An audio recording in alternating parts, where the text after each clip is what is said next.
Capítulo 5. En los días iniciales del triunfo, mi tarea primordial consistía en analizar las noticias que publicaban los periódicos del país y entregar las más importantes en forma de recorte al general Arranda. Los papeles no pueden contra las armas, pensaba mientras abría los diarios aún olorosos a tinta de imprenta y desviaba la vista hacia la plaza de la Fraternidad invadida de palomas.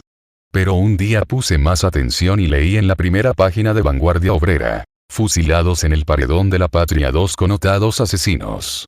Como mi nuevo trabajo no era el de antes, con papeles muertos de archivos inútiles, sino en contacto con la vida presente, me interesé por el contenido de la nota firmada por el Departamento de Prensa del Gobierno Popular y Revolucionario y leí con suma atención lo siguiente. En el día de ayer a las 24:00 horas fueron fusilados Juan Ernesto Carrand, ex jefe del disuelto negociado de contrainsurgencia, y Eliserio Velázquez Radmed, ex jefe del también ya inexistente negociado de seguridad pública. Entre otros cargos imputados por la Procuradora General de la República y comprobados por el primer Tribunal Militar Revolucionario, se encontraban los de violación de domicilio, abuso de autoridad, tortura y asesinato masivo de ciudadanos. La Corte Suprema desestimó el recurso de casación presentado por la defensa y ratificó la sentencia.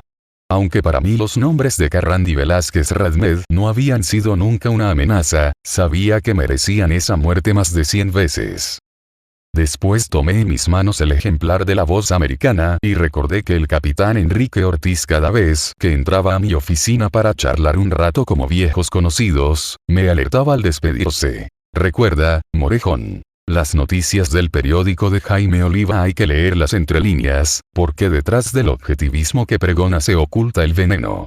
Yo a Enrique Ortiz siempre lo había respetado, no desde entonces porque ocupara el cargo de jefe del Departamento de Prensa del Gobierno, sino desde mucho antes, cuando éramos estudiantes de la Universidad Nacional. Él tenía valor para salir en las manifestaciones contra la represión de los soldados varguistas y yo, en cambio, le sacaba el cuerpo a cualquier mitin que convocara la Federación de Estudiantes.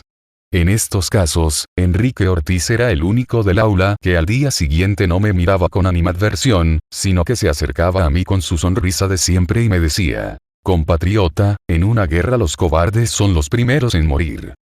Abrí la página central de La Voz Americana. Miré con desgano y me desentendí del anuncio sobre el método de Charles Atlas para dejar de ser un alfeñique de 44 kilos, fijándome en la sección Extractos de Noticias de la Semana, redactada por Eligio de la Torre, donde expresaba: el señor presidente Venancio López de Gomara declaró en entrevista concedida a este diario, que para lograr la realización de los más caros anhelos del pueblo, sometido durante 30 años al dominio varguista, sería conveniente efectuar elecciones generales de inmediato.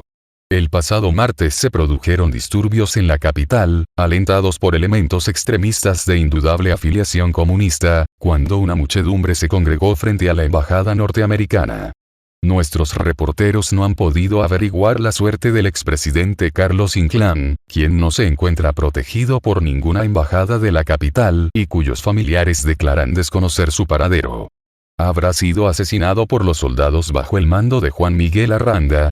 Estos 3 extractos me convencieron de que hasta ese momento no había cumplido con mi deber, porque Jaime Oliva sí regaba el veneno con letras de imprenta y yo no había incluido ninguna de estas noticias en forma de recorte en el cartapacio que debía entregar cada mañana al general Juan Miguel Arranda.